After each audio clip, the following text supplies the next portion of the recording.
예, 오늘 하나님의 말씀은 창세기 6장 13절에서 16절입니다. 방주는 마지막 구원선이라는 제목을 가지고 오늘 은혜를 나누어 보겠습니다. 방주는 종말의 때의 구원선입니다. 구원선에 들어가지 않는 자들은 모두 심판받아서 죽게 됩니다. 하나님께서는 노아의 시대에 세상이 포악해지고 타락이 극에 달할 때에 지켜보고 계시다가 심판을 하시기로 마음먹고 이 땅의 모든 숨쉬는 동물들을 물로 쓸어 버리셨습니다. 그 중에 노아는 하나님의 눈에 발견되어 구원을 받게 됩니다. 노아의 시대가 바로 종말의 때를 교훈하고 있는 것입니다. 이 시대를 바라보면서 노아의 때를 기억하지 않을 수 없습니다. 세상은 날이 갈수록 죄악으로 물들어가고 있고 성폭력, 동성애의 그 만연, 또한 사기, 살인, 윤리와 도덕성, 또한 결여, 난폭함과 물질의 그런 우상들이 하나님께 진노를 받을 수밖에 없는 상태로 지금 이 시대가 흘러가고 있습니다. 노아 때는 하나님께서 물로 심판을 하셨지만 지금은 주님이 오셔서 불로 심판하신다고 하셨습니다. 근데 선택된 그 백성들은 하나님의 창고에 들여 보내지고 나머지는 불로 태워버리는 것입니다. 그런데 하나님께서는 마지막 때에 노아에게 구원의 길을 열어주셨습니다. 바로 방주를 만들라는 명령입니다. 그래서 노아는 하늘에서 비가 내리는 것을 본 적이 없습니다. 믿기가 쉽지 않습니다. 많은 양의 비를 본 적이 없는데 어떻게 큰 배를 만들라고 하나님께서 말씀하시는지 이해가 되지 않았습니다. 그러나 믿음으로 노아는 방주를 짓습니다. 하지만 다른 모든 사람들은 노아가 방주를 만들라고 하는 그 복음을 믿지 않고 만들지도 않았습니다. 그래서 하늘에서 비가 내리는 것을 본 적이 없기 때문에 하나님의 말씀이 우습게 들렸던 것입니다. 그래서 창세기 6장 13절에 하나님이 노아에게 이르시되 모든 혈육 있는 자의 포악함이 땅에 가득하므로 그 끝날이 내 앞에 이르렀으니 내가 그들을 땅과 함께 멸하리라 그랬어요. 이때 하나님은 노아에게 말씀하십니다. 모든 혈육 있는 자의 포악함이 땅에 가득해졌으니 그들의 마지막이 하나님 앞에 다다랐다는 것입니다. 그래서 하나님은 이 세상의 그 모든 사람들을 땅과 함께 멸하겠다고 그렇게 말씀하고 있습니다.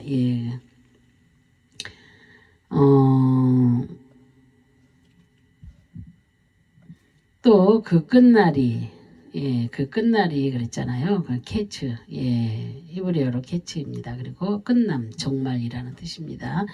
이 단어는 카차츠, 잘라내다,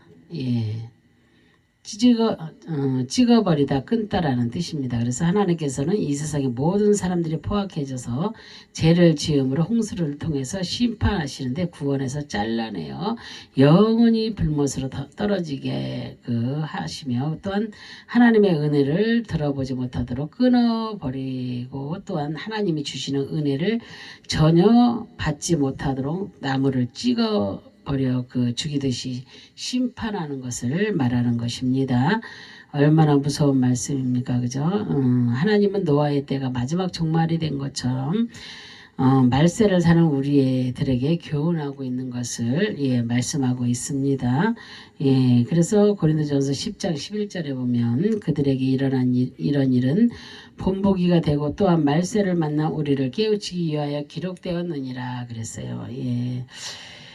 이스라엘 백성들이 광야에서 하나님께 불평하며 불뱀에게 물려 죽는 것을 보면서 이 시대를 말세를 사는 우리들에게 교훈하라고 합니다. 그래서 그렇다면 노아의 사건을 통해서 우리도 종말의 때를 살면서 우리가 깨달아야 될 줄로 믿습니다.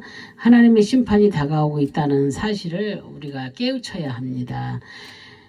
마지막을 준비하지 않았던 사람들은 호련히 마지막 날에 홍수 심판을 받아서 죽습니다. 그죠? 마지막 날에 하나님의 심판이 임할 때 준비하지 않은 자들은 죽게 되는 것입니다. 반드시 죽게 됩니다. 그래서 창세기 6장 14절에 너는 고페르 나무를 너를 위하여 방주를 만들 때 그 안에 칸들을 막고 역청을 그 안에 그 안팎에 칠하라 그랬어요. 예. 그런데 하나님께서는 선택된 백성들을 구원하시기 위해 방법을 가르쳐 주고 있습니다. 예, 방법을 14절에 방법을 가르쳐 주잖아요. 이것이 하나님의 은혜입니다. 예, 그래서 구원은 잘해서 받는 것이 아니라 하나님의 일방적인 선물로 받게 되는 것입니다. 하나님은 노아에게 선물로 홍수 심판을 살 수 있는 방법을 가르쳐 주시고 있습니다. 그죠? 노아도 이 방법을 모르면 절대로 살아날 수가 없습니다. 그렇다면 이 시대를 사는 우리도 하나님께서 마지막 주님이 재림하셔서 심판하실 때,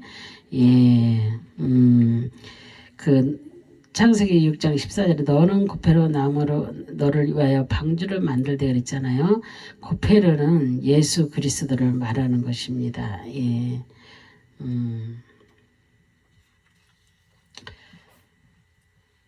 마지막 심판하실 때 살아날 수 있는 방법을 가르쳐 주시는 것입니다. 그래서 오늘 이 말씀을 통해서 우리가 주 예수 그리스도의 방주를 짓게 하고 있습니다. 예.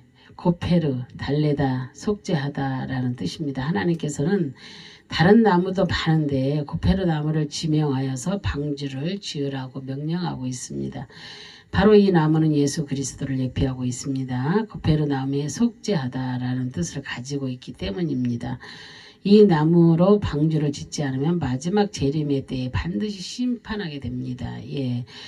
방주는 바로 교회도 상징하고 있습니다. 교회의 그 주인은 예수 그리스도입니다. 그죠? 교회의 방주를 예수 그리스도로 만들지 않으면 세상에서 침몰하고 마는 것입니다.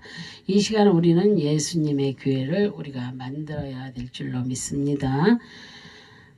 칸 그랬잖아요. 예, 칸을 만들라 그랬잖아요. 그죠? 예, 히브리어로 캔입니다. 근데 보금자리를 만들다 둥지를 짓다라는 뜻입니다. 그래서 방주 안에 반드시 칸을 막아야 합니다. 그리고 많은 동물들이 살 수 있는 칸들을 막는 것입니다. 이 칸은 바로 예수 그리스도를 통해서 천국의 보금자리를 만드는 것을 의미합니다. 새들이 둥지가 없으면 살 수 없듯이 구원받은 백성들이 천국에서 살 집이 없으면 어떻게 살겠습니까? 그쵸? 예. 교회는 항상 예수 그리스도의 보금자리가 되어야 합니다. 그리고 상처받은 영혼과 죄인들이 예수님의 그 품에 안겨 휴식과 안식을 누려야 할 것을 의미하는 것입니다.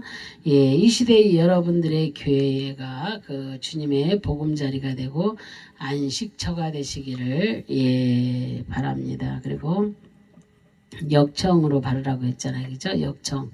코페르, 속죄금, 대속, 물, 보상이라는 뜻입니다. 그래서 하나님께서는 예수 그리스도를 상징하고 있는 고페르 나무로 방주를 짓고 반드시 역청을 바르라고 합니다. 이 역청도 바로 예수 그리스도를 예표하고 있습니다. 나를 위해 속죄금으로 십자가에서 달리신 분이 바로 예수님이십니다. 그리고 이 세상에서 아무 죄도 없으신 분이 나를 위해 죽으셨습니다. 그리고 예수님은 내가 예수님을 거역하는 죄, 불평한 죄, 더러운 죄를 대속하시고 구원을 보상해 주셨습니다. 교회가 바로 이런 곳입니다. 교회는 속죄의 은혜가 있어야 합니다. 그래서 이 시대의 모든 교회가 역청을 바르지 않으면 반드시 세상의 물이 방주 안으로 들어와 침몰되게 되는 것입니다. 그래서 칠하라 그랬잖아요. 카파르. 덮다, 진정시키다, 화해하다, 속죄하다라는 뜻입니다. 그래서 하나님은 방주의 안과 박을 역청으로 칠하라고 명령하고 있습니다. 방주는 반드시 역청으로 칠해야 합니다. 그런데 칠하는 것이 바로 예수 그리스도의 피를 상징하는 것입니다.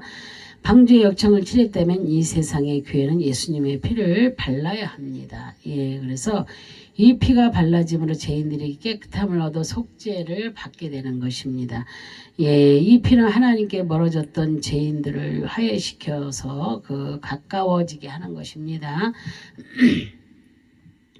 그리고 교회에 들어오는 자들의 그 죄를 덮어 그 가려주고 그 하나님의 진노를 진정시켜서 방주 안에 들어온 자들이 더 이상 멸망을 당하지 않게 하는 것입니다. 그래서 6월절에도 하나님께서는 집에 문설주에 어린 양의 피를 바르면 재앙이 넘어간다고 했습니다. 그죠?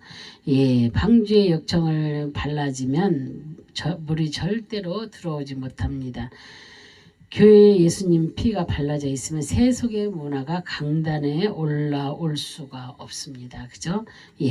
그래서 세속의 문화가 들어와 복음과 타협이 되기 시작하면 하나님의 교회는 가라앉게 되어 있습니다. 그리고 오늘 이 시간에 우리는 세속의 문화가 절대로 들어오지 못하도록 예수 그리스도의 피만 교회마다 발라지는 역사가 일어나기를 바랍니다. 창세기 6장 15절 내가 만들 방주는 이러하니 그 길이는 300규빗 너비는 50규빗 높이는 30규빗이라 그랬잖아요. 하나님께서는 방주를 만드는데 정확하게 치수를 말하고 있습니다. 성경에서 치수대로 설계도를 주신 것은 성막과 방주밖에 없습니다. 성막을 지을 때도 어떻게 막 이렇게 지으라고 다 말씀하셨잖아요. 이렇게 방주를 먼저 이렇게 말씀하셨습니다. 그리고 성막도 나중에 그렇게 되고, 그래서 이것들은 바로 예수 그리스도를 예표하는 것입니다. 그래서 정확한 구원의 길을 가르쳐 주시는 위치에 치수를 주고 있습니다. 하나님의 방법대로 짓지 않으면 방주는 물에 가라앉게 됩니다. 그래서 구원도 하나님의 방법대로 예수 그리스도를 통해서 구원을 얻어야지 자신의 행위대로는 절대 구원을 받을 수가 없다는 것을 우리가 알아야 될 줄로 믿습니다.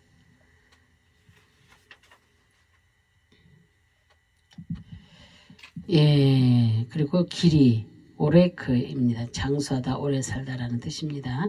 하나님은 길이를 정해 주셨는데 길이는 뜻에 장수하고 오래 산다는 그 뜻입니다. 방주는 예수 그리스도를 상징합니다. 바로 예수님 안에 들어오는 자는 구원받아서 천국에서 영원히 사는 것을 말씀하고 있습니다. 그렇다면 방주 안에 들어오지 않으면 영원과 안식과 구원이 없는 것입니다. 이 시대에 교회가 이렇게 내세의 천국을 선포하며 그 영원한 세계를 전해 주어야 합니다.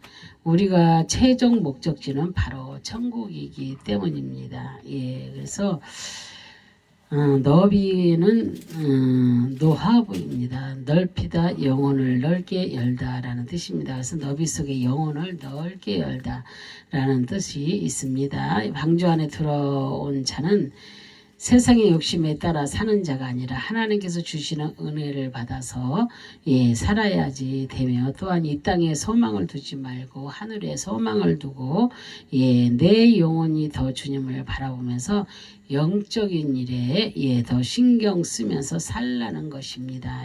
그래서 구원받은 백성들은 하나님의 말씀을 통해 영혼이 더 건강해지고 튼튼하게 하나님을 섬기면서 세상뿐만 아니라 교회에서도 기뻐하며 생활하게 되는 것입니다. 그래서 높이는 코마입니다. 그래서 거주하다, 성립되다, 복귀시키다, 건고하게 하다라는 뜻입니다. 그래서 하나님은 높이를 정해주시면서 방주 안에 들어오는 자는 하나님의 영원히 함께 살게 되는 것을 말하는 것입니다. 이 사람은 예수님을 통해서 하나님과 구원이 성립된 그런 사람입니다. 그렇게 구원받은 사람은 영원히 죽은 인생에서 새롭게 복구가 되어 정말로 예수님의 새 생명을 받음으로 믿음이 견고해지고 천국이 확실해진 그런 사람입니다. 그래서 이 시대의 교회는 이런 자들이 차고 넘쳐나야 합니다. 그래서 우리가 섬기는 교회가 이런 교회가 되도록 오직 예수 그리스도의 십자가의 복음을 전파하여 주님이 기뻐하는 교회가 되어야 될 줄로 믿습니다. 창세기 6장 16절에 거기에 창을 내되 위에로부터 한 규빗에 내고 그 문은 옆으로 내고 상중하 3층으로 할지니라 그랬어요. 그죠? 하나님은 방주의 창을 반드시 내라고 말씀합니다. 예, 또한 문도 만들어야 합니다. 그리고 창과 문이 없으면 방주의 역할을 하지 못하기 때문입니다. 창은 초하르 기름 부음 받은 자라는 뜻입니다. 그래서 방주에 창을 반드시 내야 하는 것처럼 교회는 반드시 기름 부음 받은 자와 함께 있어야 합니다. 그래서 창은 공기를 정화시키는 데 필요하며 빛이 들어오게 하는데 없어서는 안 됩니다. 그죠? 창문이 없다면 우리가 지금 이 집도 마찬가지잖아요. 우리가 사는 집들도 창이 없다면 얼마나 답답하겠어요. 공기도 들어오지 않고 이게 완전히 막힌 상태를 말하잖아요. 그런데 하나님께서는 창을 내라고 이렇게 말씀을 하셨습니다. 이 창은 우리는 교회 더러운 죄악들을 정화시킬 수 있는 것은 바로 강단에 기름 부음 받으신 예수님이 있어야 합니다. 그래서 이분이 없으면 교회는 타락하고 하나님의 빛이 들어오지 못합니다. 그래서 이 창을 반드시 만들어 주님이 임하시게 해야 될 줄로 믿습니다. 그래서 그래서 방주가 노아 시대에는 마지막 구원선이었습니다. 정말로 구원선이며 생명선이죠. 그죠? 방주는 자신이 스스로 갈 수 있는 것이 아무것도 없습니다. 노도 없고 돛도 없습니다. 그래서 하나님께서 인도하시는 대로 가야 하는 것이 방주입니다. 이 시대의 교회도 이와 같습니다. 그래서 내 힘으로 갈 수 있는 노와 돛이 없습니다. 그죠? 내 마음대로 내가 할 수 있는 것이 없습니다. 내게 있는 것은 모든 것이 주님의 것이고 또한 주님이 행하시는 대로 우리는 행하기 때문입니다. 이리 가라 하면 이리 가고 너는 이렇게 하라 그러면 이렇게 하고 그렇게 살기 때문입니다. 그래서 예수님께서 반드시 인도하시는 대로 따라가는 것이 교회의 사명입니다. 그래서 지금까지 방주는 예수 그리스도라는 것을 우리가 깨달았습니다. 그렇다면 우리가 섬기는 교회가 이 시대에 타락한 세상으로부터 탈출시켜 구원시킬 수 있는 구원선의 역할을 해야 될 줄로 믿습니다. 그래서 방주에는 우리만 기뻐하고 즐거워하며 세상과 같이 흥청망청한 초호와 유람선이 되어서는 안 됩니다. 우리는 유람선이 아니라 정말로 우리는 구원선입니다. 그래서 예수님의 보혈을 선포하고 물 빠진 자들에게 구명보트를 내려보내어 그 예수 그리스도의 구원선 안으로 들어오게 하는 사명을 다해야 할 것입니다. 그래서 하나님은 반드시 마지막 때에 방주를 지을 것을 명령하셨습니다. 그래서 방주를 짓지 않으면 심판날에 죽게 됩니다. 그래서 이 방주를 짓는다는 그것은 바로 예수 그리스도의 교회를 만드는 것입니다. 내가 교회입니다. 그죠? 그래서 내 안에 항상 주님을 모시고 살아야 될 줄로 믿습니다. 그래서 이 자리에 모인 저와 여러분들이 말세의 때에 예수 그리스도의 방주를 튼튼하게 지어가는 그런 자들이 되기를 주님의 이름으로 축원합니다. 아멘. 다 같이 기도합니다. 할렐루야. 참으로 좋으신 하나님 감사와 영광과 존귀를 올려드립니다. 정말로 하나님께서 아버지 노아에게 정말로 아버지 하나님이여 방주를 짓게 하셨습니다. 정말로 이 방주를 짓는다는 것은 우리가 아버지 하나님의 이 마지막 시대의 구원선임을 우리가 깨닫습니다. 우리 교회가 아버지 하나님의 정말로 이 세상에 많은 교회들이 정말로 주님을 아버지 하나님을 모시는 그런 교회들이 다 될 수 있도록 도와주시옵소서. 타락하는 교회가 아니라 아버지 하나님의 정말로 세상과 짝하는 교회가 아니라 오직 주님을 아버지 교회 안에 모시고 주님이 인도하신 따라 아버지 살아갈 수 있는 모든 교회들이 될 수 있도록 모든 하나님의 백성들이 다 될 수 있도록 하나님 그래서 구원선을 타고 아버지 하나님이여 정말로 노아의 방주에는 8명밖에 타지 않았지만은 하나님 얼마나 힘듭니까? 그 많은 자들이 타지 못하고 8명밖에 아버지 타지 않았습니다. 아버지 우리도 그 8명 안에 다 들어갈 수 있는 하나님의 백성들이 다 될 수 있도록 하나님 도와주시고 지켜주시고 역사하여 주시기를 간절히 바랐고 소망하며 주 예수 그리스도의 이름으로 간절히 기도 올려드립니다. 아멘.